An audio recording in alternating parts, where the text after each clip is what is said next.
Halo teman-teman semuanya, kembali lagi di video aku. Perkenalkan, aku Jessica Febrianti Manalu, seorang mahasiswa dari Pendidikan Sejarah Universitas Negeri Medan dengan NIM 3243121029. Jadi kali ini tugas video ini untuk melengkapi tugas dari mata kuliah Strategi dan Inovasi Pembelajaran Sejarah yang diampu oleh Bapak Ricu Sidik SPD MSI. Pada tugas kali ini, saya diberi kesempatan untuk melakukan resume terhadap sebuah audio, yaitu audio milik Bapak Edi, yang fokusnya itu berjudul mengenai homeschooling. Akan tetapi pada audio tersebut sudah dibagi menjadi dua, homeschoolingnya, jadi saya akan membahas mengenai homeschooling 2. Sebenarnya fokus dari homeschooling 2 ini ada lagi judul yang lebih intinya lagi, yaitu Indonesian Strong from Home, di mana ini akan kita bahas di waktu selanjutnya. Maksud saya setelah detik ini, setelah saya memperkenalkan siapa sebenarnya Bapak Edi. Jadi siapa itu sebenarnya Bapak Edi dan kenapa audionya ini bisa saya review atau saya resume kembali. Jadi Bapak Edi ini merupakan seorang praktisi multiple intelligence dan juga holistic learning yang memiliki banyak sekali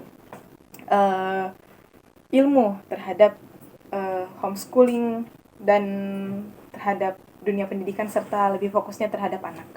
Nah, apa sebenarnya inti dari pembahasan pada audio tersebut? Nah, pada audio tersebut ada orang tua yang memutuskan kedua putranya itu melakukan homeschooling. Yang uniknya itu, anaknya ini biasanya ya stigma untuk membuat anak homeschooling itu kan karena anak tersebut memiliki keistimewaan atau yang biasa kita sebut dengan anak bintang. Akan tetapi uniknya, kedua anak tersebut tidak memiliki hal yang kita pikirkan seperti tadi. Justru mereka memiliki kesempurnaan seperti anak-anak pada umumnya.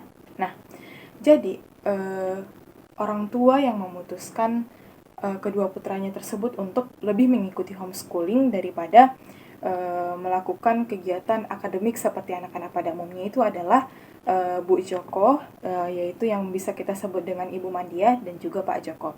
Nah, kedua putra mereka tersebut bernama Mas Febrian dan juga Yuda Putra. Sebenarnya alasan dari banyak orang tua melakukan homeschooling terhadap anaknya itu kan karena anaknya itu memiliki ketidakmampuan untuk mengikuti pembelajaran seperti anak-anak lain. Akan tetapi uniknya, Bu Joko dan Pak Joko ini memutuskan anaknya melakukan homeschooling itu bukan karena alasan tersebut, akan tetapi karena mereka merasa di pendidikan formal itu anak memiliki fokus 4 pelajaran, yaitu minat utama, sosial, sains, dan juga seni. Tetapi mereka berpikir bahwasanya apabila anak mereka melakukan homeschooling, anak mereka bisa mendapatkan potensi yang lebih cepat atau bisa dibilang potensi yang lebih dini, lebih kelihatan sejak dini potensinya daripada melakukan bimbingan akademik yang seperti anak-anak pada umumnya. Mereka melakukan homeschooling ini lebih menginginkan anaknya itu tidak ingin terbebani dengan akademik atau tekanan akademik yang berlebihan, begitu. Jadi ada banyak tantangan yang dihadapi oleh Bu Joko dan Pak Joko, bahkan anak-anaknya juga, ketika banyak orang mengetahui bahwa anak-anaknya itu lebih ke homeschooling. Salah satunya adalah banyak orang yang berpikir bahwa anak-anak mereka memiliki keistimewaan, seperti tidak dapat mengikuti pembelajaran seperti anak-anak lain, kemudian keterbatasan biaya mungkin dari orang tuanya, kemudian ketidakinginan orang tuanya anaknya lebih berkembang lebih jauh, dan yang lainnya. Tetapi ini cerita dari Pak Joko dan Bu Joko. Saya tidak mengatakan kalau misalnya anak yang homeschooling itu ketika anak melakukan homeschooling ya seperti yang saya katakan tadi, tidak. Jadi apa solusi yang mereka lakukan ketika banyak sekali orang yang berpikir hal demikian?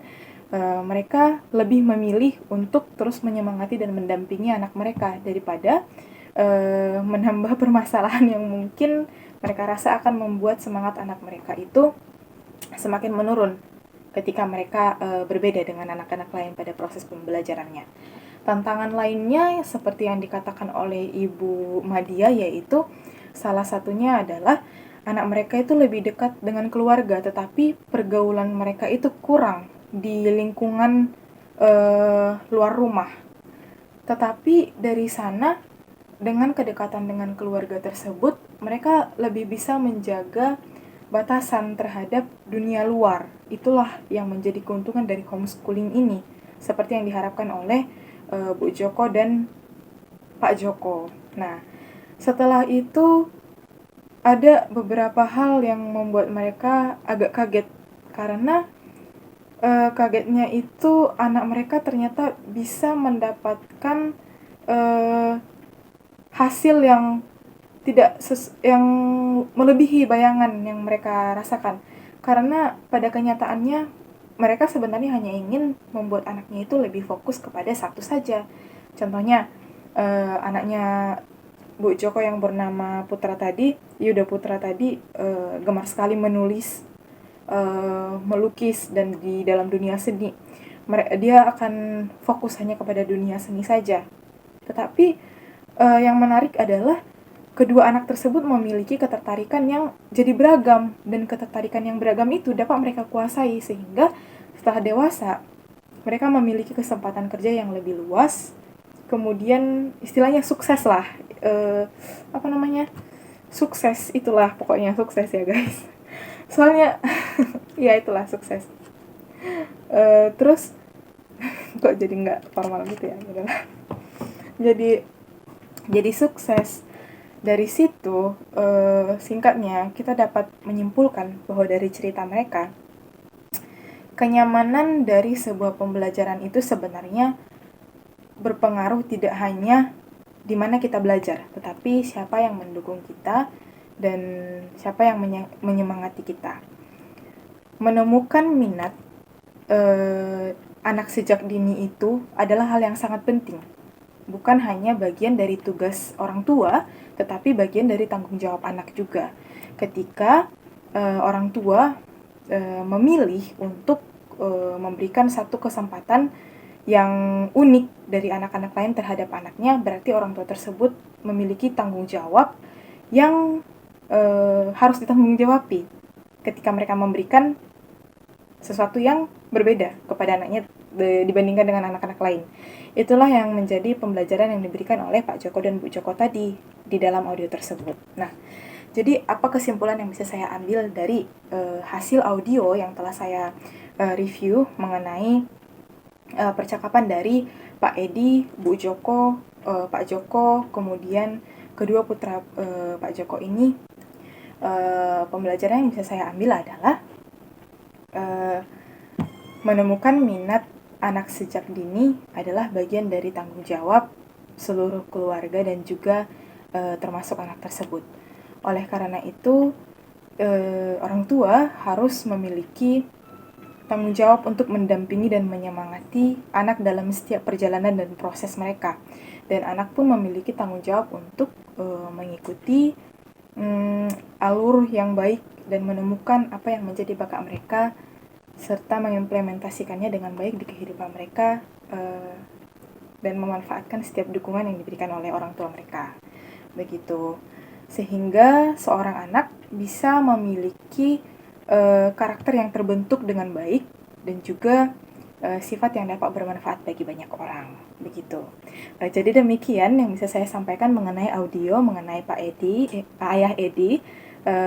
Pada video kali ini, saya memohon maaf apabila ada kesalahan dan juga saya yang agak gugup karena sudah lama sekali tidak membuat video sebelumnya. Akhir kata, saya ucapkan Assalamualaikum warahmatullahi wabarakatuh. Shalom, Om Swastiastu, Namo Buddhaya, salam kebajikan. Saya Jessica, saya ucapkan terima kasih.